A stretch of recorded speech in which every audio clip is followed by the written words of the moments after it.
Hello, I am Natasha Martin and welcome to my presentation on understanding financial statements. I will be reviewing and analysing the financial statements of Origin Energy Limited.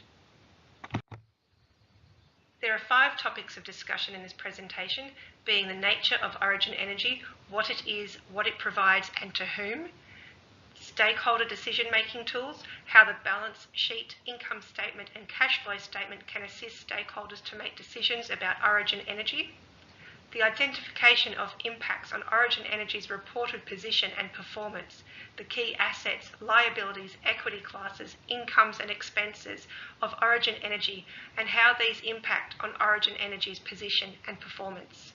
A discussion on the influence on the measurement of Origin Energy's key assets, and finally an analysis of the financial performance and position of Origin Energy, providing an in-depth analysis of relevant ratios to display Origin Energy's profitability, liquidity, solvency and efficiency using cross-sectional and time series comparisons.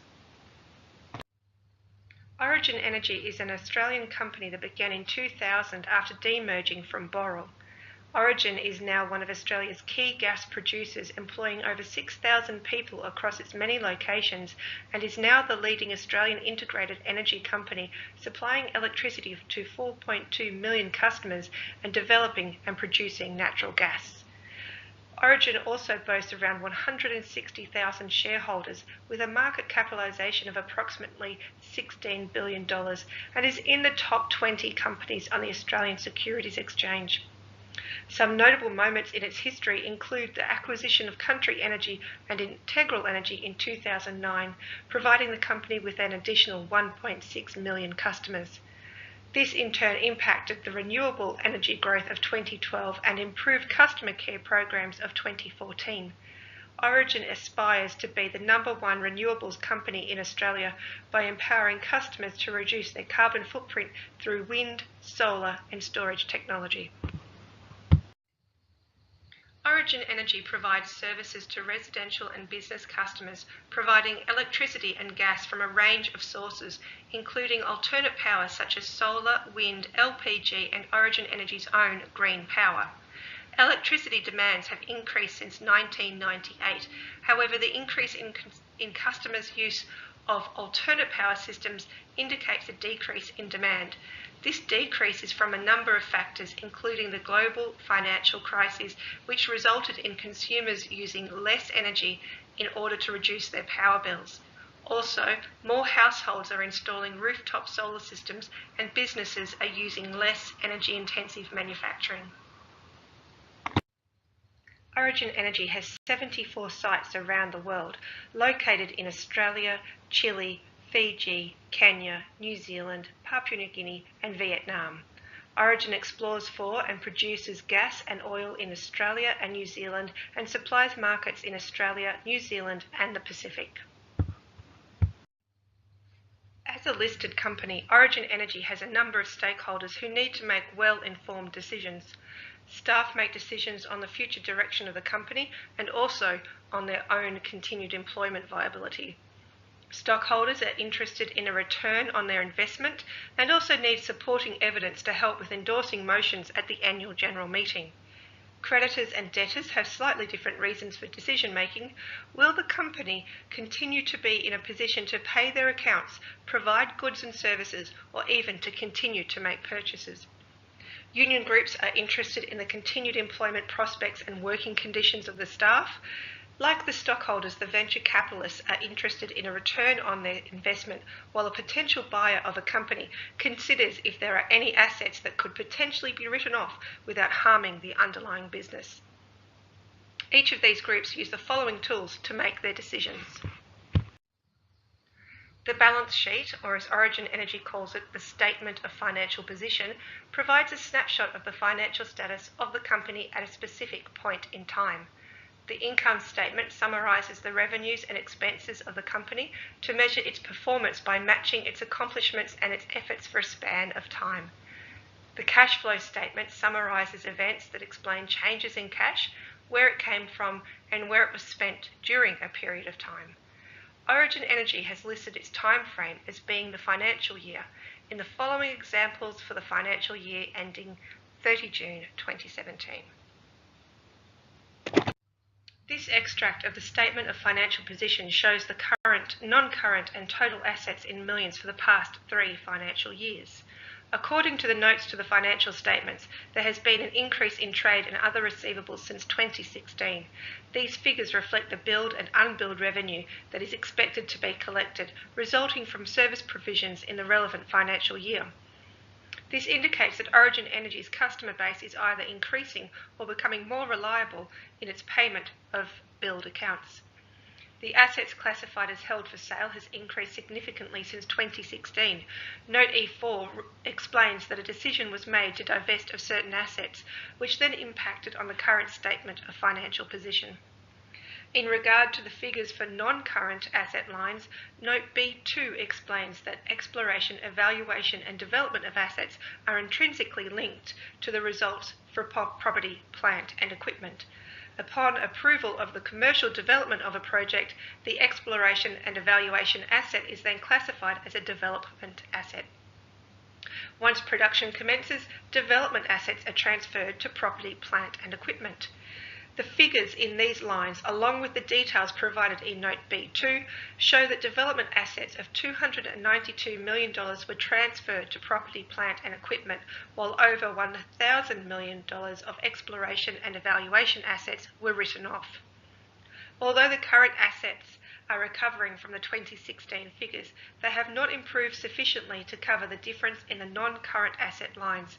The nature of the company is such that it will have customers with outstanding accounts and exploration expenses that won't transfer to successful generation of income. However, the important aspect is to ensure that the total assets for the period are greater than the total liabilities for the same time frame. The current liabilities have increased since the previous reporting period. However, the total non-current liabilities have decreased, resulting in reduced total liabilities figure from 2016 to 2017. This is a positive result, especially the decrease in interest-bearing liabilities and trade and other liabilities, which suggests that some debt is being successfully paid off. The difference between the total assets and total liabilities is $11,418 million of potential profit that can be used as either payment of dividends to stockholders or used as investment into the company itself. A third of the equity earned in this period, shown here as retained earnings, was reinvested into the company. Almost 2/3 of the equity was paid to shareholders. From an investor point of view, the company is providing consistent returns but needs to improve on its ability to reinvest, with the intention to improve the net worth of the company. The current trend of reducing the retained earnings is concerning, as the company runs the risk of increasing its infrastructure maintenance and asset renewal backlog. Origin Energy's income statement and comprehensive income statement show that the company is running at a loss.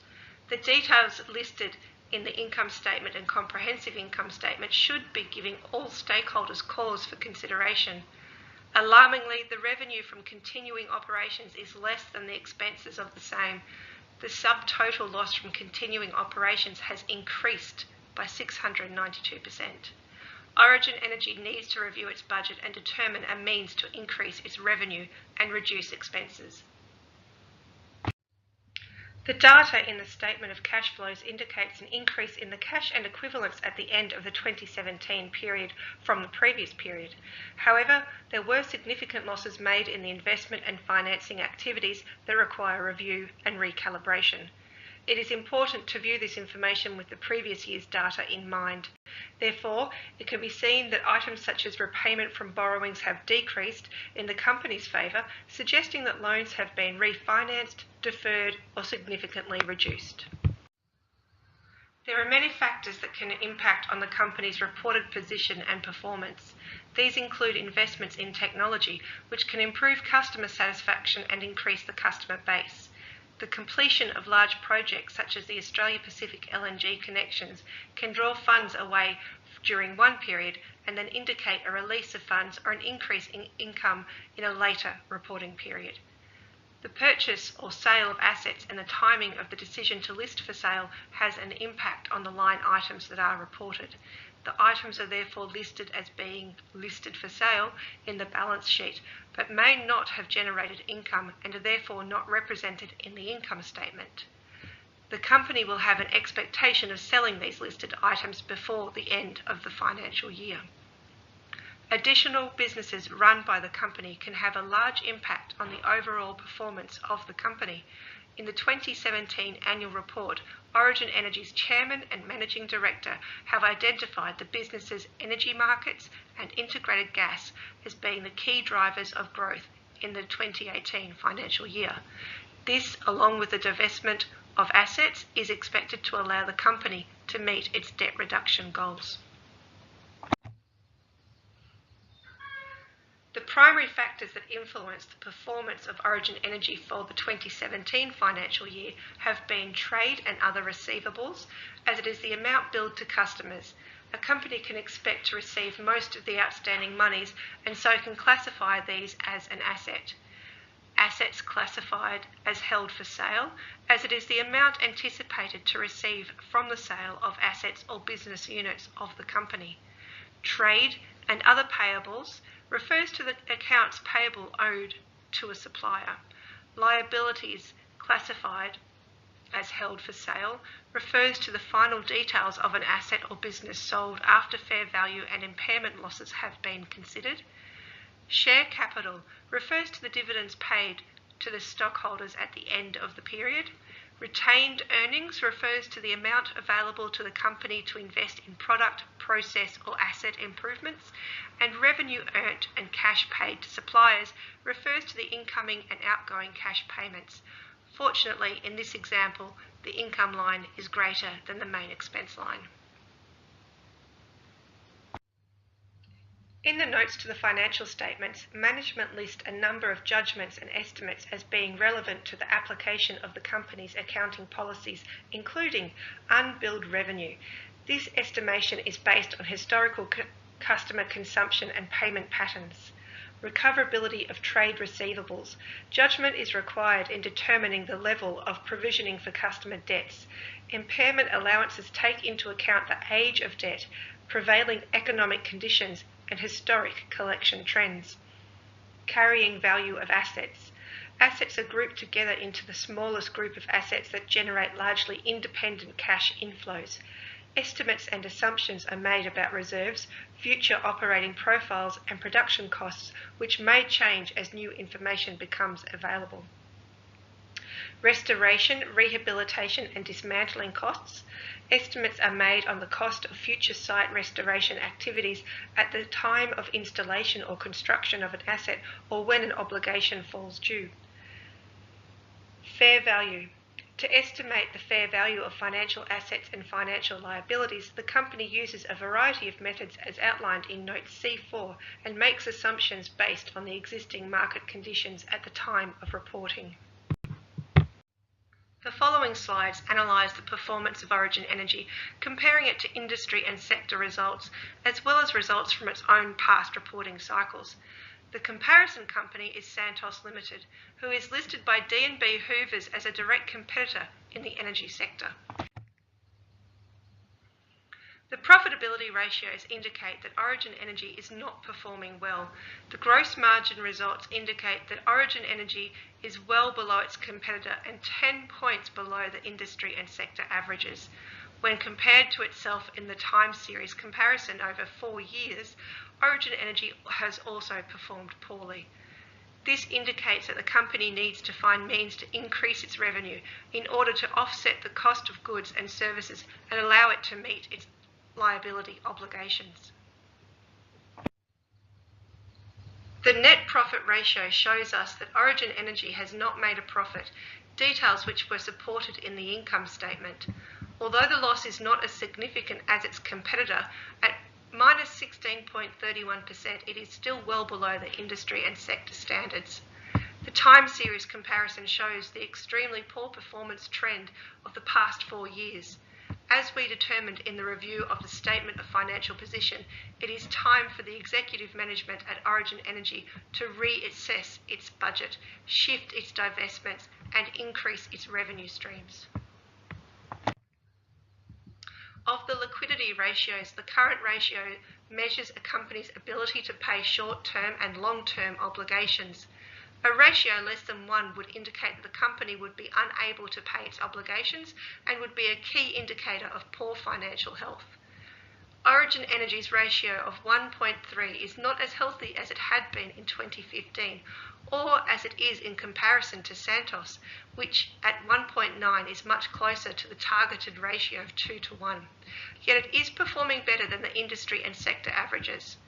As we have shown previously, it is in Origin Energy's interest to reduce its liabilities, thereby improving its capacity to meet its obligations. The quick ratio is a reflection of the company's short-term liquidity. Origin Energy is currently able to pay 71 cents for each dollar that it owes. This is a markedly poor result when compared to Santos. The trend that both comparisons are showing indicates that the company's assets are tied up in non-current assets. This is supported by the Statement of Financial Position report, which shows that total non-current assets are $20,118 million, while the current assets are $5,011 million. The operating ratio shows the efficiency of a company's management by comparing operating expenses to net sales. The smaller the ratio, the greater the organisation's ability to generate profit if revenues decrease. However, a negative ratio is not a positive result. The industry and sector averages is close to 5.8. Neither Origin Energy nor Santos have met that benchmark. Clearly, the operating expenses for Origin Energy are too high. This has been addressed in the Statement of Financial Position in the Assets as Listed for Sale line item and also in the annual report in the intention to have secondary business units supplement the company's production results. The debt-to-equity ratio indicates how much debt a company is using to finance its assets relative to the value of shareholders' equity. Origin Energy's debt-to-equity ratio is not at the level that the industry average would suggest, yet it is in keeping with its competitor and not far off the mark from the sector average. The 2015 figures support the reporting of the Australian Pacific LNG project delivery, a major project that would have required a significant amount of financial support to finalise and deliver. According to the Statement of Financial Position, the listed investments accounted for using the equity method are on the decrease, which is a positive result for stakeholders. The receivable ratio quantifies a company's effectiveness in extending credit and in collecting debts on that credit. Origin Energy needs to improve on the process of calling in its outstanding accounts. Although it lists its outstanding debtor accounts as an asset in the trade and other receivable line, the potential but unrealised earnings of this line is hindering the company's performance. Origin is performing almost at half the rate of the sector average, which leaves a lot of room for improvement. Origin has shown an improvement from its own records, which could be due to the increased customer satisfaction created by system improvements and fee reviews. The inventory turnover is a ratio showing how many times a company's inventory is sold and replaced over a period of time. The inventory turnover ratio is alarmingly high, 46.89 days longer than the sector average and 20.7 days longer than the previous period.